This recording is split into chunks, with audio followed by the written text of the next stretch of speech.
Il est l'auteur d'une lettre ouverte adressée particulièrement, une motion incidentielle, on va dire, adressée au président de l'Assemblée nationale, au bureau, où il s'insurge contre la prorogation, je dirais, sempiternelle de l'état des sièges. Il est là avec nous, l'élu député national de la circonscription en Ituri particulièrement. Il est élu justement député national en Ituri. Amoulé Kizito est notre invité spécial de ce matin. Bonjour, monsieur le député national. Bonjour. Merci de l'honneur que vous nous faites en tout cas, malgré vos multiples charges de ce jour. Puisqu'il y a plénière, il y a beaucoup d'autres rendez-vous auxquels vous devez répondre tout à l'heure là. Tout à Notamment. fait. Tout à fait. Nous sommes dans la commission environnement tout de suite, il est à 10h30. Ouais. Il y a encore une activité avec les PDDC à 10h également. Le programme de démobilisation. Ouais. Wow. On va voir les responsables tout de suite là. C'est qui le responsable après l'abbé? Il y avait qui encore? Je ne connais pas parce qu'il Ouais. y a eu un rendez-vous arrêté depuis hier. Il était question que nous puissions les voir parce qu'il va se rendre à Ituri bientôt là. Ouais. À part- Mais il y a beaucoup à faire, il y a beaucoup de à voir choses. dans des Il y a la PDD. plénière, Ouais. les ministres seront là Ouais. parce qu'il faut contrôler. C'est exactement ça. C'est vrai qu'on va parler de cette motion incidentielle que vous avez écrite, dans laquelle vous êtes opposé justement à la énième prorogation de l'état des sièges, mais je ne peux pas avoir un député national et les laisser partir sans parler des poursuites judiciaires contre le ministre Constant Moutamba. Tous les regards sont tournés vers vous. C'est vous qui allez décider si oui ou non on va lever ces immunités. Ça, on garde ça d'abord au frais. On commence par l'état des sièges, monsieur le député national. Pourquoi cette motion incidentielle? Vous ne voyez pas que ça ne produit pas de fruits. Vous avez même fait la table ronde sur l'état des sièges, mais on est tombé sur des résolutions qui ne voulaient presque rien dire. Merci pour la parole, Monsieur Gaëtan, journaliste expérimenté. Je pense que c'est pour moi la chance de pouvoir informer la communauté nationale et internationale par rapport à la situation de notre pays et surtout par rapport à l'état des sièges. Parce que vous savez, ça fait déjà plus de 4 ans que nous sommes sous l'état des sièges et si vous voyez les rendements par rapport à l'objectif fixé par l'esprit de l'ordonnance présidentielle, il était question que nous ayons la paix. Mais si vous allez tout de suite là en Ituri, vous comprendrez que là où il n'y a pas la paix, c'est là où il y a l'or, l'exploitation de l'or. Ça veut dire qu'il y a une manipulation qui s'est installée par rapport à cette situation.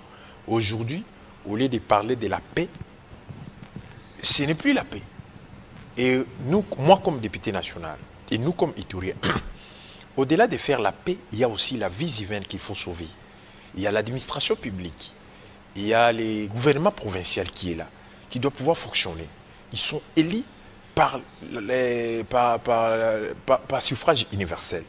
Et ces mêmes députés provinciaux ont élu les sénateurs qui sont en train de travailler. Par contre, et sur terrain, ne travaillent pas. D'abord, un dysfonctionnement administratif. Les gouverneurs n'écoutent personne. L'administration publique ne sait pas quoi faire. Et les articulations de la province, les territoires, rien n'est fait dans les territoires. Alors ça nous inquiète. Et l'objectif premier de cet état de siège, c'était de faire la paix et mettre les gens à l'aise par rapport à la situation où nous sommes. Nous, on est en train de voir la situation telle que ça se présente maintenant. Nous disons non. On ne peut pas, comme nous les élus, on ne peut pas chaque fois nous reprocher pour le fait que nous n'avions pas plaider la cause de la communauté. C'est comme cela que, pour la énième fois, j'ai saisi l'Assemblée nationale et j'ai demandé dans cette lettre-là, nous qui représentons la population congolaise, si nous n'étions pas là, il aurait fallu que toute la population se réunisse à l'Assemblée nationale pour parler. Comme 100 millions d'âmes. 100 millions d'âmes. Or, la salle ce sera le brouhaha là-bas. Ne sera pas contenir tout le monde. C'est comme cela que j'ai saisi le président de l'Assemblée nationale et le bureau et pour demander que nous qui avons fait voter le président de la République, il n'y a aucun président qui a eu un pourcentage que le président Félix Tshisekedi Tshilombo a eu aux élections présidentielles. Il n'y en a pas. Parce que nous nous sommes jetés dans l'eau pour porter le président de la République. Je vois, si je me rappelle bien, j'étais sur la liste du secrétaire permanent qui avait signé comme membre du présidium sous-coordonnateur pour la campagne des chefs de l'État. En Ituri. En Ituri. On n'a pas réussi l'argent. Nous nous sommes jetés corps et âme pour porter la couleur de la République, qui était le président Fachi, et que nous le soutenons jusqu'à aujourd'hui. C'est comme cela que je voudrais, dans cette lettre, j'ai demandé à ce que nous puissions avoir une rencontre, Parlement, j'ai dit Parlement, Assemblée nationale, je ne dis pas le Sénat, Assemblée nationale, avec le président de la République. Pour que cette fois-ci nous puissions... Vous qui, vous tous les élus ou les élus juste de l'Ituri? Non, pas les élus de l'Ituri. Parce que si vous voyez par Kokis, le président avec son calendrier chargé, son horaire chargé, il ne pourra pas recevoir tous les cookies. Et c'est comme cela que nous demandons une rencontre directe, président de la République, avec nous, Parlement, Assemblée nationale, pour que nous puissions lui dire d'abord ce qu'il y a, pour que ça puisse changer. Parce que moi, je suis à l'Assemblée nationale, nous invitons des fois les ministres, les DG des entreprises, dans les commissions, ainsi qu'à l'Assemblée nationale, mais il y a des choses à dire. Vous entendez des choses? Nous entendons des choses et nous comprenons aussi où il faut frapper. Alors, vous pensez que le président n'a pas toutes ces informations? J'ai lu rapidement votre motion incidentielle que vous appelez aussi lettre. Elle était là, justement. C'est 4 paragraphes. Vous dites que vous êtes des hommes de terrain, vous les élus nationaux. Tout à fait. Il est vrai que vous admettez cela, que le chef de l'État a accès à certaines informations lui livrées justement par les institutions comme les renseignements. On a l'ANR, la DEMIAP, etc. Mais vous pensez que vous avez aussi des choses à lui dire. C'est ça? C'est ça le but de cette rencontre avec le chef de l'État que vous voulez? Écoutez, nous sommes les élus nationaux. C'est nous qui portons la problématique de la République. Les membres du gouvernement et les DG des entreprises sont les exécutifs. Quand ils amènent leur programme, c'est nous qui validons. Maintenant, observant le programme ainsi que les actions sur le terrain, avec ce que nous faisons, avec ce que nous attendons, par commission, en interpellation, en question orale ou débat, il y a des choses à se dire. C'est notre gouvernement, c'est notre émanation. Nous ne pouvons pas jeter tout le monde dans les faits. Et évidemment, parmi les membres du gouvernement, il y a ceux qui sont incompétents.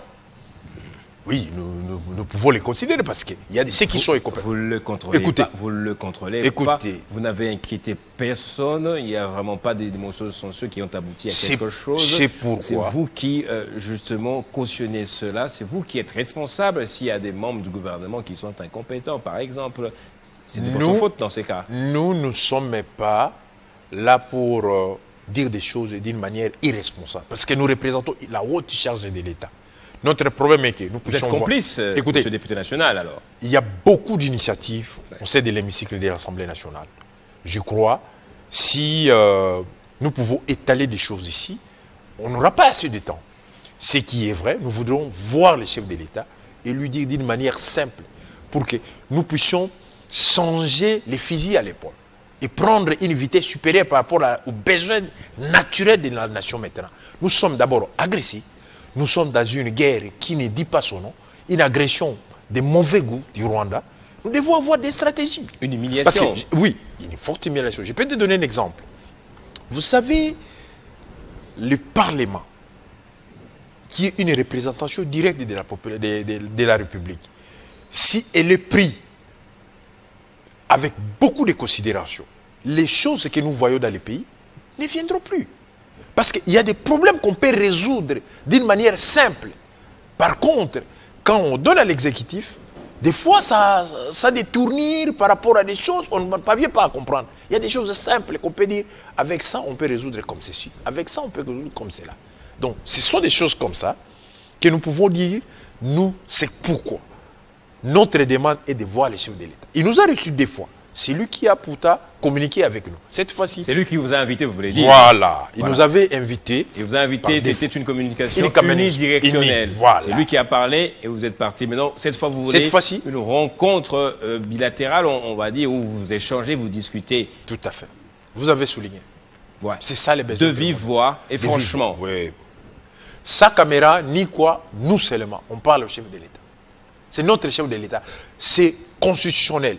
Ah oui, à l'article 69, j'allais dire, c'est dans quel 85, ouais. 116, 144 et 145 de la Constitution.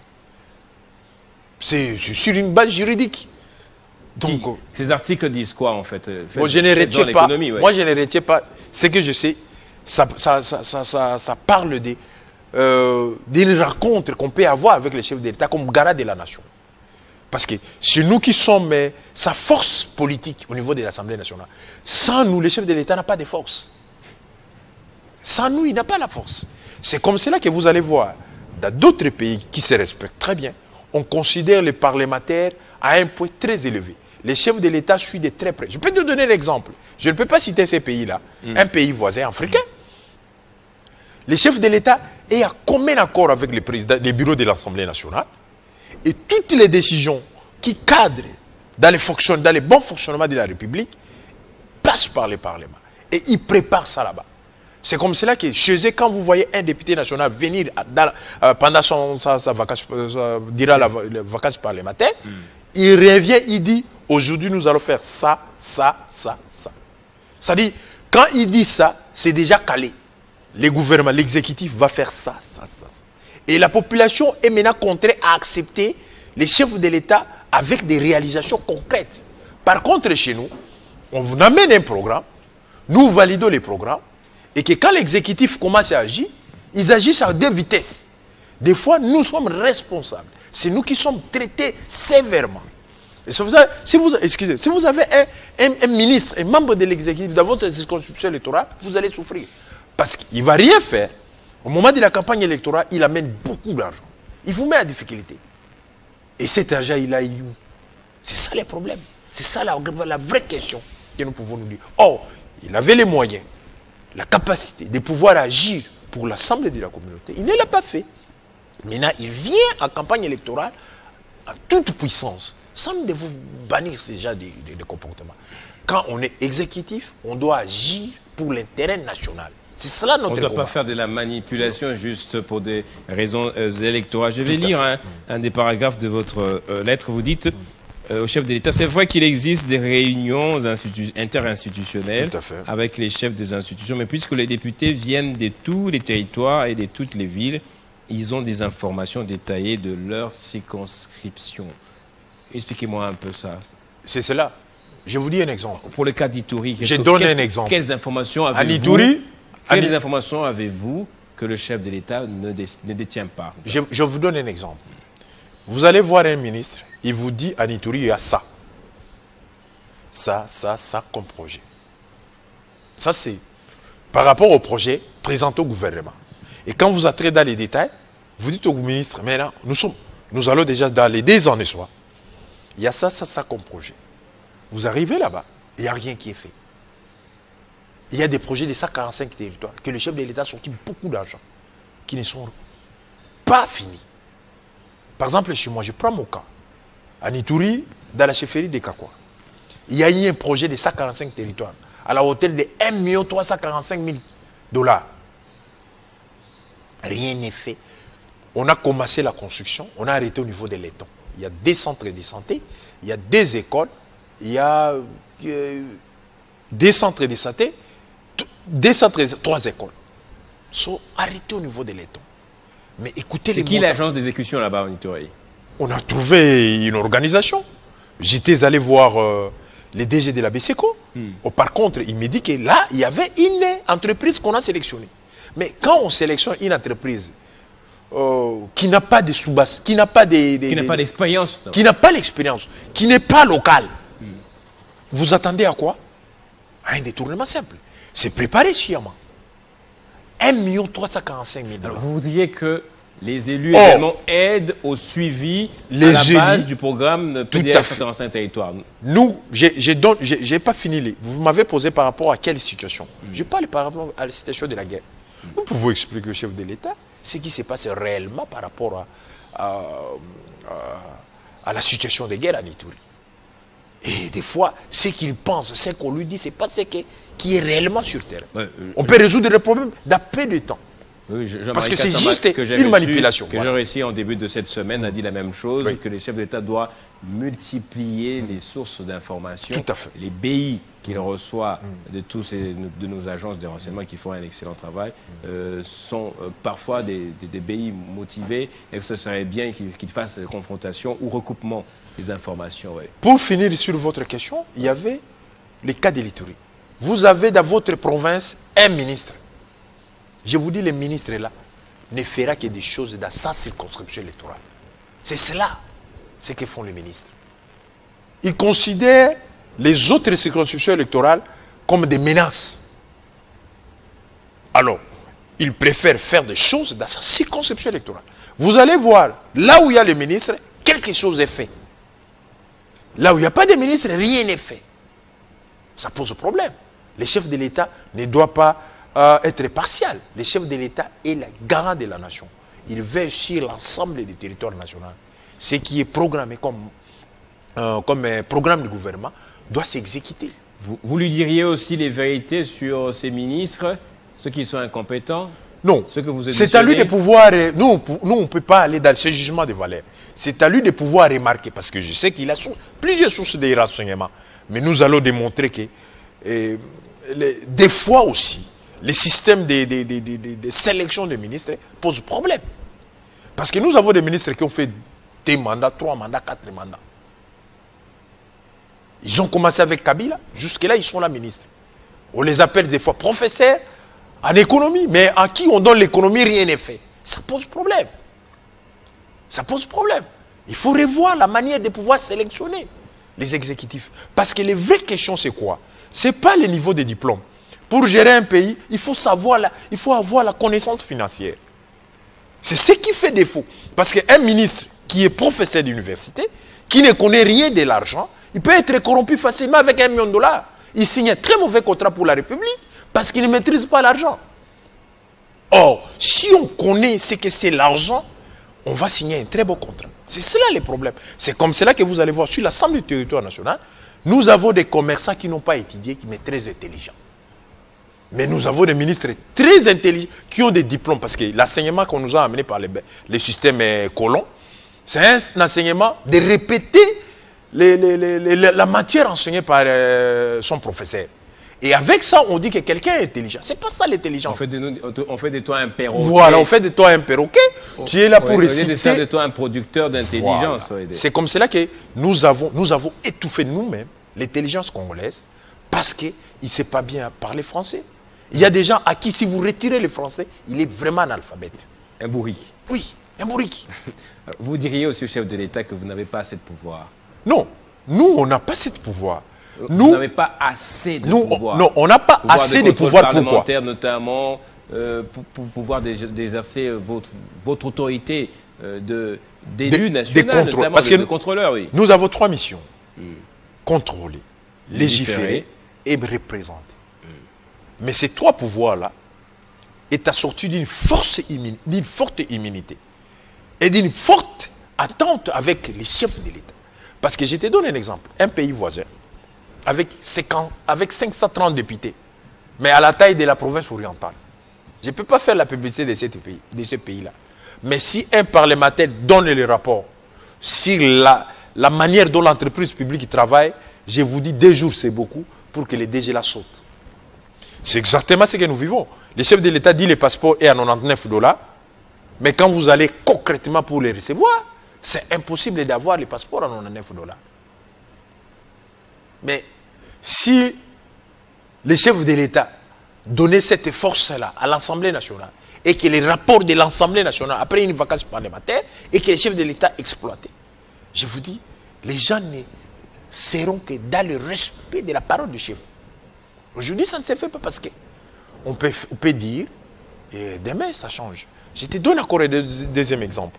Nous avons un ministre de l'Intérieur que j'apprécie, Jekma Chaban, qui a pris des décisions par télégramme pour dire, à partir d'aujourd'hui, on ne veut pas que les gouverneurs puissent, à travers leurs services, ériger plusieurs barrières à travers la République. Aucune décision du ministre de l'Intérieur n'est suivie. Ça veut dire quoi? Ça veut dire qu'il y a un problème. C'est comme cela que nous luttons pour qu'il n'y ait pas multiplicité de services, qu'il y ait un seul commandement. Dès que le chef de l'État décide, on applique. Il y a un cas, je peux vous donner un autre exemple, dans un pays africain. Si on vous dit, si vous avez la cravate rouge, vous avez 2 ans de prison. Là, on ne vérifie même pas l'article sur ça. Dès qu'on constate que vous êtes à cravate rouge, vous écopez de 2 ans de prison. Et quand vous voulez dire, écoutez, mon père et je ne sais pas qui, ils disent, la personne qui peut nous interdire, c'est celle et le chef de l'État. Ça veut dire, eux respectent une seule décision venant du président de la République. Or, la décision ne peut pas venir du président de la République seulement, par exemple au ministre de l'Intérieur. Aujourd'hui, nous vivons l'embouteillage qui ne dit pas son nom. Et les députés aussi ont une réponse à ça? Oui. Parce qu'il y a quoi? Oui. Parce qu'il y a l'indiscipline sur la voie publique. Ça, c'est un. Ça commence par les officiels. Et ils ont les carburants, ils ont les voitures, ils ont les bonnes jeeps, ils ont les bureaux climatisés, mais ils se précipitent. Pourquoi? Moi, pour l'activité d'aujourd'hui, j'ai quitté à 5 h du matin. Et j'étais toujours dans ma bande. Là où il y a 3 bandes, les gens en font 4. Là où il y a 2, les gens en font 6. Non, ça fait souvent le nez. Et vous êtes arrivé à temps également, merci beaucoup. C'est une discipline. Vous diriez aussi au chef de l'État qu'un de vos collègues, Matata Ponyo, avec ses immunités, a été condamné par la Cour constitutionnelle. Par rapport au cas Matata, moi je ne suis pas quelqu'un du droit, mais j'ai réfléchi comme un petit enfant. Vous dites à un enfant, parce que c'est comme ça qu'il faut faire les droits dans ces pays. Si vous voyez les hommes des droits se débattre, se déchaîner sur la définition, sur la manière d'interpréter, ça fait la honte. C'est comme si les services des droits, les études du droit aujourd'hui, c'est pour une catégorie de personnes où il vient de différents horizons. Ça veut dire l'autre a fait ses études en Afghanistan, l'autre à Singapour, ils se sont retrouvés pour débattre d'une question. C'est la honte quand même. Les droits doivent être simples, traduits à des systèmes simples. On dit par exemple, Matata, un député national, bénéficie des immunités. Ça veut dire qu'il ne peut être arrêté pendant qu'il est député national. Mais quand vous dites ça à votre enfant, et que votre enfant voit quelqu'un qui est député national arrêté, je vous interromps, excusez-moi, parce qu'il est 10 h, c'est l'actualité. Héritier Tamois qui revient pour la dernière livraison.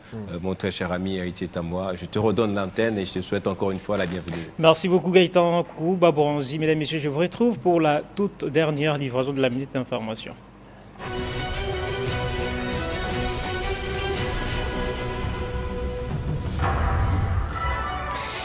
À la une de l'actualité, près de 54 000 élèves des Diougou à Nitouri sont privés d'éducation depuis le lundi dernier. À la base des combats entre les FARDC et les miliciens du groupe Armée Zahir, rapportent les sources locales qui regrettent que la situation survienne à la veille des épreuves de fin d'année. Plusieurs sources rapportent l'arrestation ce matin de l'ancien ministre des Mines, Martin Kaboueloulou, âgé de 77 ans et président des communautés katangaises. Sa famille dit être sans nouvelles de lui. Le motif de cette interpellation n'est pas communiqué. En justice toujours, Constant Moutambaemi en accusation par le procureur général près la Cour des cassations firmée en Vendée. Le ministre de la Justice est cité dans l'affaire de détournement de 39 millions de dollars destinés à la construction de la prison de Kisangani. Exclusivité sur Télé 50, Jean-Marie Kassamba reçoit ce jeudi soir à partir de 20 h Dani Mukendi ou à Dinanga. Des questions brûlantes du moment seront au centre de l'émission. En dehors de nos frontières au Tchad, l'ancien Premier ministre et opposant Succès Masra a été placé en détention provisoire hier mercredi. Ce dernier aurait provoqué en ces mois de mai le massacre de 42 éleveurs dans le sud du pays. Pour finir, le président sud-africain a été reçu hier mercredi par son homologue américain qui a réitéré des accusations de persécution et de massacre des Blancs en Afrique du Sud. Cyril Ramaphosa a par contre assuré que l'entrevue s'est très bien passée et dit s'attendre à ce que Donald Trump assiste au G20 qui aura lieu en Afrique du Sud en novembre prochain. Merci pour votre fidélité, mesdames et messieurs. L'actualité reste en continu sur votre télévision et sur le www.tele50.cd. Retrouvez toute l'actualité en continu sur www.tele50.cd.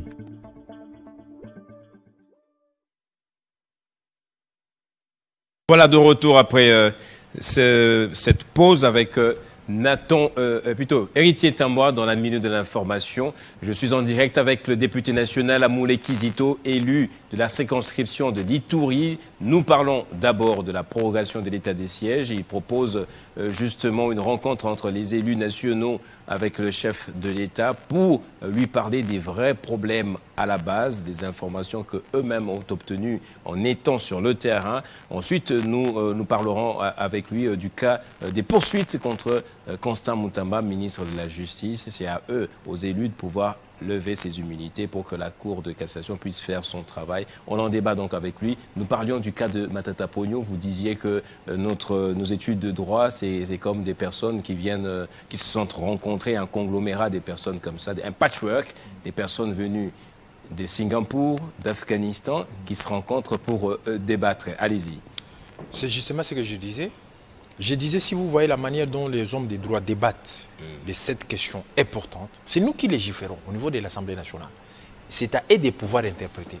Quand vous dites à votre enfant que vous êtes immunisé, ça veut dire qu'il y a des cas de flagrance pour lesquels on peut arrêter un député national. La poursuite judiciaire par rapport à la malversation des affaires de l'État peuvent se faire même pendant 30 ans. Vous pouvez terminer votre immunité, un jour on vous arrête. Ça pose aucun problème. Ah oui. C'est-à-dire, il ne faut pas être pressé pour ces cas-là. Il faut recueillir suffisamment des informations. Les jours, il n'y a pas un député internel.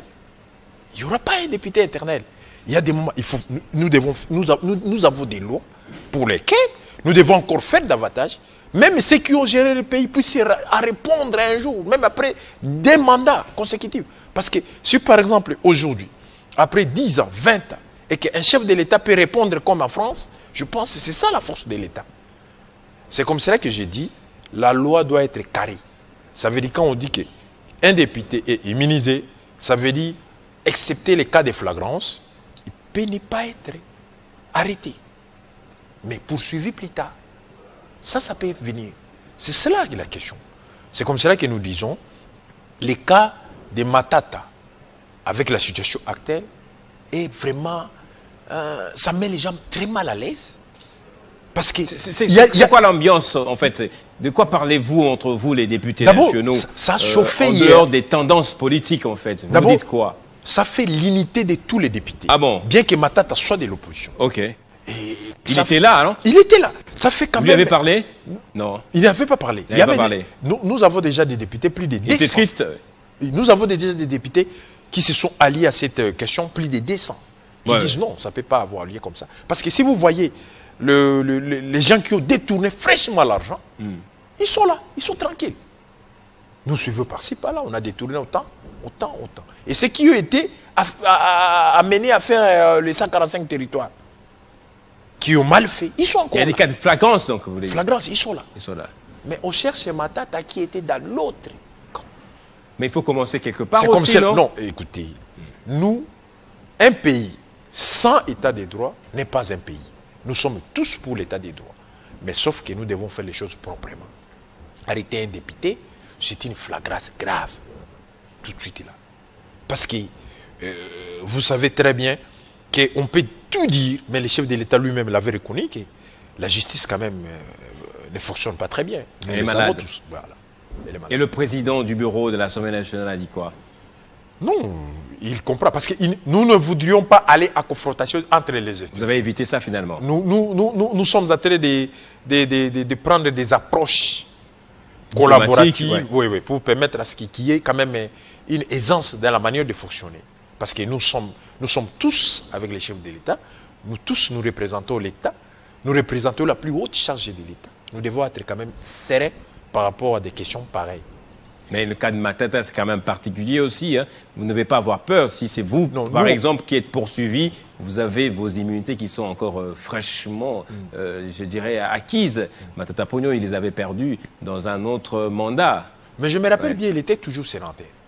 Quand les procès avaient démarré, parce que je peux vous donner un cas des États-Unis. Comment les immunités fonctionnent. Donald Trump était poursuivi. Dès lors qu'il est élu, on arrête. Par élégance, le juge l'a dit clairement. C'est naturel. Parce que je donne encore un autre cas. Mais ça, il y avait Salomon Escadela qui était en prison. Dit ça aussi. Écoutez, Salomon Kadela qui était à prison. Dès qu'il est élu sénateur, la prison l'a lâché. Et il était sorti. Ça fonctionne comme ça. Mais si les faits lui reprochés, écoutez, si les faits lui reprochés sont graves, il en répondra un jour. Parce que maintenant, là, la justice, c'est comme si vous tenez les braises dans vos mains, ça ne peut pas. Vous devez lâcher et attendre le moment où ça va se refroidir pour les prendre. Ça fonctionne comme ça. Alors, il y a une autre demande d'élever des immunités. Il s'agit d'un ministre, Constant Moutamba. Vous étiez hier à la plénière quand on lisait les réquisitoires, j'espère bien. Oui, oui. Vous êtes parmi les gens, bon, j'ai remarqué qu'il y a eu une sorte de joie, d'euphorie de la part des élus lorsque le président Vital Kamerhe a annoncé qu'un réquisitoire a été reçu contre le ministre Constant Moutamba pour la levée de ses immunités. Il a été lu par le professeur Njoli, député national, également. Lui, ce n'est pas en tout cas le même cas que Matata Pogno. Pensez-vous que Constant Moutamba devrait ou doit être poursuivi par la Cour de cassation dans cette affaire? Est-ce que vous en avez suffisamment les éléments? Est-ce que vous comprenez aussi la joie qui était la vôtre lors de cette lecture-là? Moi, je voudrais débattre de cette question sans passion, sans état d'âme. Oui. Pas par rapport à la personne de Constant Moutamba, que je connais parfaitement. Même si on prenait journaliste Gaïta à la place de Moutamba. Mais les faits qui ont été lits hier, c'est quand même extrêmement grave. Je ne peux pas porter mes jugements de valeur tout de suite là. Il y a eu une commission qui est montée qui a été mise en place depuis hier, qui va travailler sur les sujets. Ce sont des faits graves. On crée une entreprise à 2 jours. 3-4e jour, on bombarde cette entreprise avec un compte faramineux de 19 millions. Il y a les contrats gré à gré. C'est quand même extrêmement grave. Moi, je ne considère pas, je ne vois pas la personne de Moutamba. Je vois les faits. Comme homme d'État, je me réserve les droits de faire tout commentaire. Je laisse la commission finir son travail. Quand ça sera rendu public, on verra ce qu'il y a. Vous ne voyez pas qu'il y a de la précipitation aussi? Non, la précipitation, moi, je ne veux pas parce que je sais que les faits qui sont... Qui lui sont reprochés. Qui lui sont reprochés sont extrêmement graves. Si c'est cela vraiment, je pense qu'il faut mettre de l'ordre dans le système de la gestion publique. Et pourquoi ces tambours battants que vous avez accueillis justement ce réquisitoire? Non, écoutez, vous savez, nous les députés, nous payons les plus forts de la gestion du gouvernement. Les gens, aujourd'hui, la population parle trop des députés. Oh, député Azaboui, député Azaboui. Or, les députés ne gèrent pas. Les députés ne gèrent pas l'argent de la République. Les députés sont juste là pour faire des lois, pour encadrer et contrôler et représenter une communauté. Chacun dans sa communauté et dans son circonscription électorale. Je pense que c'est cela appelle la question. Maintenant, quand les membres du gouvernement et les administrateurs, les gestionnaires des entreprises publiques gèrent très mal l'État, c'est nous qui payons. Je vous dis, moi personnellement, ce que je fais dans ma circonscription, ça n'a jamais été. Ça n'a jamais été, je vous dis. Donc, on s'imagine, avons-nous des ministres, avons-nous des DG? Non. Les choses se limitent quelque part. Et si c'est fait, c'est très mal fait. Voyez-vous maintenant la ville de Kinshasa. Hier, nous avions reçu les DG de l'OVD. Vous avez vu comment les députés se sont déchaînés. Est-ce que nous importons les caillasses ici? Est-ce que nous importons les sables? Est-ce que nous importons les ciments? Pourquoi doit-on faire d'une route de 3 km 3 ans? 24 mois. 24 mois. C'est quand même extrêmement grave. Et ils sont à l'aise. Qu'est-ce qu'il a dit? Non. Il a voulu répondre à tout ça. Il a dit non. Ça, c'est vous voulez blaguer avec la communauté, vous voulez blaguer avec la population. Allez, nous voudrions, il reviendra demain, nous voudrions avoir des réponses par question. Parce que si vous voyez la ville de Kinshasa, on peut quand même boucher des nids de poules avec du béton, rapidement fait et bouché. Mais rien n'est fait. On entend toujours que ça devient extrêmement grave pour demander encore des millions. Vous avez suivi, il a parlé à terme des millions de dollars, pas des millions de francs congolais, toujours des millions de dollars. Mais il est là, ça fait 15 ans. Mais il faut apprendre à être un homme d'État. Si rien ne marche, il faut déposer. C'est cela, c'est la culture que nous voudrions amener dans les systèmes politiques congolais, nous. qui n'a jamais connu, que nous n'avons jamais connu. Là où ça ne marche pas, mais on s'accroche. C'est avec quel état d'esprit que vous faites tous ces contrôles parlementaires, vous, actuellement, avec la situation des embouteillages, des routes qui sont fermées suite aux longs travaux de réhabilitation, de reconstruction, avec notamment les cas des flagrances, les cas des gens qui sont poursuivis par la justice pour détournement. Vous dites quoi, les députés, maintenant? Vous n'êtes pas à la croisée des chemins. Mais nous les faisons comme les catholiques qui disent. Moi, je suis un fervent catholique, avec une colère sainte. Vous comprenez? Nous sommes vraiment en colère, mais cette colère, elle est sainte. Nous nous débattons pour que nous puissions faire voir à nos membres du gouvernement et au comité de gestion des entreprises de pouvoir faire des choses correctement. Parce que moi, personnellement, je n'ai pas d'autre pays. Je ne voudrais pas être réfugié. Je ne veux pas qu'un jour qu'on nous surprenne et nous avons des sacs à main où nous courons. Non, on peut bien faire les choses. Je pense, comme journaliste expérimenté, vous avez visité certains pays. Est-ce que si nous, on gère très bien la RDC, est-ce qu'on aura besoin de faire... On aura besoin d'aller en Europe? On n'aura pas besoin d'aller en Europe. Moi, j'étais là-bas un jour, j'ai vu les groupes de Blancs. Je me suis posé la question, est-ce que vraiment ce sont ces Blancs ici qui ont fabriqué l'avion? Parce que la manière dont ils travaillaient, et je me posais la question, avoir le pays comme la RDC et le gérer convenablement, on n'aura pas besoin d'aller là-bas. Ni les États-Unis, ni l'Europe, ni je ne sais pas quoi. Notre pays, elle est extrêmement magnifique. On a besoin des bons gestionnaires, déjà consciencieux pour développer ces pays. C'est vrai, vous dites vrai, il n'y a pas un seul pays du monde qui pourrait faire rêver un Congolais. Parce que l'eau, nous en avons. On a l'eau, si vous voulez faire des plages, c'est possible de les avoir ici. On a des terres arables, si vous voulez planter quoi que ce soit, vous voulez faire pousser. On a une population dynamique, une démographie qui est galopante. Donc on a la main d'œuvre. C'est pas comme les Canadiens qui sont à la recherche des gens par-ci, par-là. On a quoi? On a les minéraux, on a des ressources naturelles. Si aujourd'hui on veut que le monde bascule dans une économie verte en RDC, nous sommes capables de faire ça. Si on veut garder les énergies de carbone, on a le pétrole. Donc si on veut d'autres formes d'énergie, on a le gaz.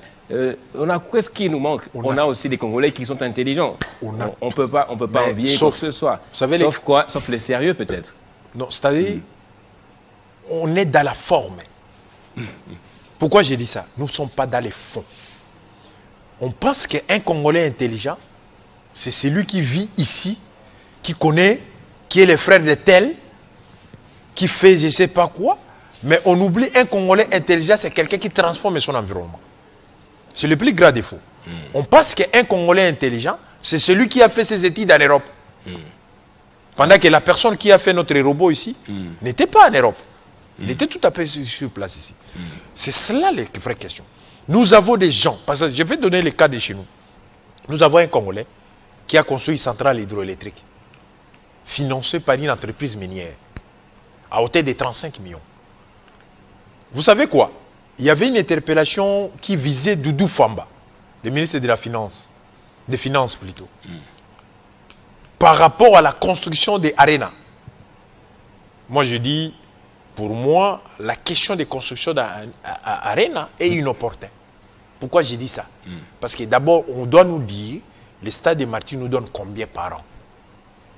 Parce que peut-être on veut nous aussi avoir notre aréna, mais ça c'est gaspiller de l'argent. Moi, j'ai la connaissance financière. Nous devons en prendre à investir dans l'actif. La plupart des budgets, des financements qui se font, c'est dans les passifs. C'est comme cela, ça ne donne rien pour la République. Et nous voulons avoir des gens qui connaissent suffisamment de l'argent pour orienter les investissements. On a le stade des Martyrs qui n'est pas entretenu, qui ne rapporte rien. Qui ne rapporte rien. Mais on veut construire une aréna. Des arénas. Or, l'argent alloué pour la construction d'aréna peut construire 100 millions de dollars. Peut construire 3 centrales hydroélectriques. C'est comme cela que je voudrais dire, si les ministres venaient, la construction d'aréna n'est pas une priorité. Il y a beaucoup d'autres priorités qui nécessitent des moyens colossaux, des moyens colossaux plutôt. Mais ce que nous voulons, aréna comme on a déjà commencé, on doit les finir. Si ça va prendre 5 à 10 à 15 ans, l'essentiel pour nous, qu'on affecte l'argent dans les actifs. C'est cela qui va créer la richesse. Vous savez, l'argent alloué pour Aréna peut nous construire 3 centrales hydroélectriques. Alors, monsieur le député, on va lentement et sûrement vers la fin de ce programme de matin avec vous. Je vais devoir vous laisser pour vaquer à d'autres choses. Notamment, vous avez des rendez-vous très importants. Mais vous dites, vous les élus, vous êtes objectifs, factuels pour le cas de Constant Moutamba. Vous vous en remettez aux faits. Vous voulez voir ce que ça va donner cette commission-là. Tout à fait. Mais entre-temps, il y a eu un ministre que vous avez convoqué, dont vous avez fait appel justement, Alexis Guissaro, qui vous a pratiquement nargué. Il ne se présente pas. Vous n'avez rien fait. Pourquoi est-ce que vous voulez appliquer la loi? Vous vous montrez dynamique envers Constant Moutamba, alors qu'il y a un ministre qui a beaucoup de projets, notamment le projet de reconstruction des routes qui nous aiderait à avoir la fluidité, la fluidification dans les rues. Mais Constant Moutamba, pour 19 millions de dollars seulement, vous voulez le clouer. Moi, je crois que la situation, l'interpellation des ministres Guissaro, si j'ai la bonne mémoire, n'est pas encore classée. On peut toujours renouveler ça. Ce n'est pas un problème. Il y a plusieurs cas dans les gouvernements. Et on va commencer par un. Chaque cas a son temps. Il y a plusieurs cas. Notre législature, je crois... Mais vous précipitez pour Constant Moutamba, Alexis Guissaro, vous les laissez de côté. Non, Alexis Guissaro est là, en attente. Il va passer. Ah, qu'il attende aussi, Constant Moutamba. D'abord, pour Alexis Guissaro, c'est de venir répondre des questions. Et maintenant, la plénière va juger. Mais pour le cas de Constant Moutamba, c'est une situation flagrante. L'argent vient d'être envoyé dans un compte. Tout de suite là. On doit vérifier. C'est comme cela qu'on n'a pas décidé directement. On a mis une commission qui doit pouvoir travailler. Et revenir sur les dossiers par après. Pour Guissaro, c'est une interpellation d'un élu de l'Assemblée nationale. Je ne voudrais pas oublier. Je voudrais aussi rappeler... Une interpellation qui peut déboucher aussi sur beaucoup de choses. Qui peut déboucher sur sa chute aussi, notamment. Tout à fait. C'est la même teneur. On peut découvrir aussi des pots de vin à l'intérieur. Écoutez, la situation que nous vivons en RDC par rapport à la situation des infrastructures freine le développement de ces pays. Vous savez, quand vous voyez la ville de Kinshasa, avec les structures et la texture du sol, nous ne devrions pas avoir des routes macadamisées ici à Kinshasa. Nous devrions avoir des routes bétonnées. Si vous vous rappelez, vous voyez la route Kassavubo. C'est une route que Mobutu a fait. En béton, oui. En béton. C'est toujours à parfait état par rapport à plusieurs routes. Kabambari, c'est toujours fait. Mais ça ne réussit toujours pas. Kabinda, c'est toujours fait, ça ne réussit toujours pas. Kassai, c'est toujours fait, ça ne réussit toujours pas. Bokassa. Donc, la plupart de nos routes devraient être faites à béton armé. Nous avons les matériaux. Les moellons, il y en a à gogo. On ne peut même pas importer. Une journée, vous pouvez amener 100 tonnes, 200 tonnes, 300 tonnes, comme vous voulez. Mais pourquoi ne doit-on pas changer les systèmes de construction de nos routes par les routes bétonnées? On va terminer par cette affaire des accords de paix. La RDC est engagée sur plusieurs fronts. Nous sommes à Doha, nous sommes également à Washington, où nous nous apprêtons à signer des accords avec des pays comme les États-Unis, mais aussi le Rwanda. Ce sera des accords internationaux. Vital Kamerhe a promis que ces sujets-là seront débattus en plénière. Vous vous réveillez en retard, c'est ça? Non, je pense que pour la paix, il n'y a pas de prix. La démarche qu'a mené le chef de l'État, nous les saluons. Parce que nous savons qu'il va falloir... Vous n'allez pas vous plaindre plus tard, écoutez, après que vous aurez appris que nos minéraux ont été cédés à quelques entreprises étrangères. La vraie question n'est pas celle-là. Nous devons avoir une armée à la hauteur. Nous devons avoir une armée à la hauteur. Les jours où nous aurons une armée à la hauteur, les questions de paix se régleront automatiquement. Aujourd'hui, pour la paix, nous avons besoin d'un accord. Parce qu'il y a des solutions pour avoir la paix dans le monde. Il y a soit vous écrasez l'ennemi. Quand vous l'écrasez militairement, il faut avoir ce qu'on appelle l'accord plus tard. Deuxième solution, soit par compromis. Mais si vous êtes en situation de faiblesse. Non, non, pas seulement en situation de faiblesse. Écoutez, je donne le cas de la Russie avec l'Ukraine. Est-ce que la Russie est dans une situation de faiblesse? Non. Mais il y aura quand même un compromis. Je prends le cas de la Russie est en situation de force par rapport à l'Ukraine. Je prends le cas de guerre de 40-45. Quand on a vécu l'Allemagne. Après, il y a eu des compromis. Oui. La guerre entre la France et l'Allemagne. Quand l'Allemagne a été vécue. Après cela, il y a eu le compromis. Parce qu'il y a une partie des territoires français qui était toujours récupéré par les Allemands. Mais pour mettre à terme à cela, on a signé un accord. Dans toute guerre dans le monde, il faut toujours signer des accords pour mettre à terme la guerre. Parce que vous pouvez gagner quelqu'un militairement, mais si vous ne signez pas l'accord, ça peut le réveiller plus tard. Le Rwanda ne pourra pas être ne sera jamais déplacé à la frontière avec la RDC. C'est un pays qui restera. Le problème aujourd'hui, c'est Paul Kagame. Les jours peut-être Paul Kagame ne sera pas, les choses vont se faire différemment. Je suis sûr. Et je sais que les Rwandais aussi en ont marre de cette histoire que Kagame est en train de leur créer. Parce qu'un jour, ils les paieront, tôt ou tard. Mais non, parlez du débat des accords au sein de les la accords plénière. Sont les pratiques. Qu'est-ce qu'a dit, qu'est-ce que vous avez dit concrètement Vital Kamerhe? D'abord, les accords, c'est dit en français, n'est-ce pas? C'est Alingala Balwaamboli. Boyokani. Boyokani. Ça veut dire, dans toute organisation, dans toute organisation, ce qui Boyokani est l'équipe Itumba.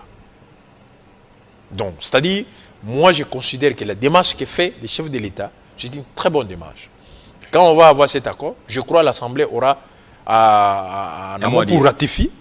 Ça viendra chez nous. Nous allons encore vérifier ça. Ouais. Et toiletter ça. Ça ne vous dérange pas que ça soit fait à votre insu comme ça, non? La paix pour cette République, c'est beaucoup de choses. Ouais.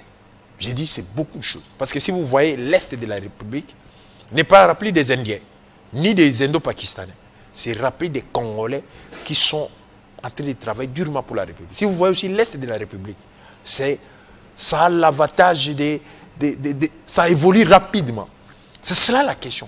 Les jours où nous aurons la paix, le pays va vite décoller. Monsieur le député national, je vous réitère mes remerciements en tout cas pour cet honneur que vous me faites. Il est pratiquement 10h30. Il est temps pour vous de courir avec les embouteillages pour répondre aux charges institutionnelles que vous avez. Merci. Peut-être un dernier mot, s'il y a un sujet qu'on a oublié Il y a un petit sujet. Notamment. Merci pour... Je voudrais rappeler ici, pour les enfants de l'Ituri. Nous étions reçus par la première ministre par rapport à l'exemption des examens d'État. Hier, nous avions encore un rendez-vous. Malheureusement, ça n'a pas été parce que Madame la première ministre était très sollicitée. Elle était avec le chef de l'État. Nous avons déposé notre mémo. Nous sollicitons à ce que les gouvernements, à travers le conseil des ministres qui aura lieu demain, de débattre sur la question. Les Nord Kivu étaient exemptés des examens d'État l'année dernière. Aujourd'hui, on a ajouté à cela les Sud Kivu. Et nous avions saisi, moi j'avais écrit, j'avais fait une motion d'information, j'avais saisi le président de l'Assemblée nationale. Il a ressaisi Madame la Première ministre pour cette question. C'est cela la justice. Vous appelez les gens au patriotisme. C'est de cette manière que les gens seront patriotes pour la République. Faites la justice pour tout le monde. Ne voyez pas les coins parce qu'il y a tel. Faites la justice pour l'Assemblée de la République. Tous les Congolais seront patriotes et ils se battront pour la République.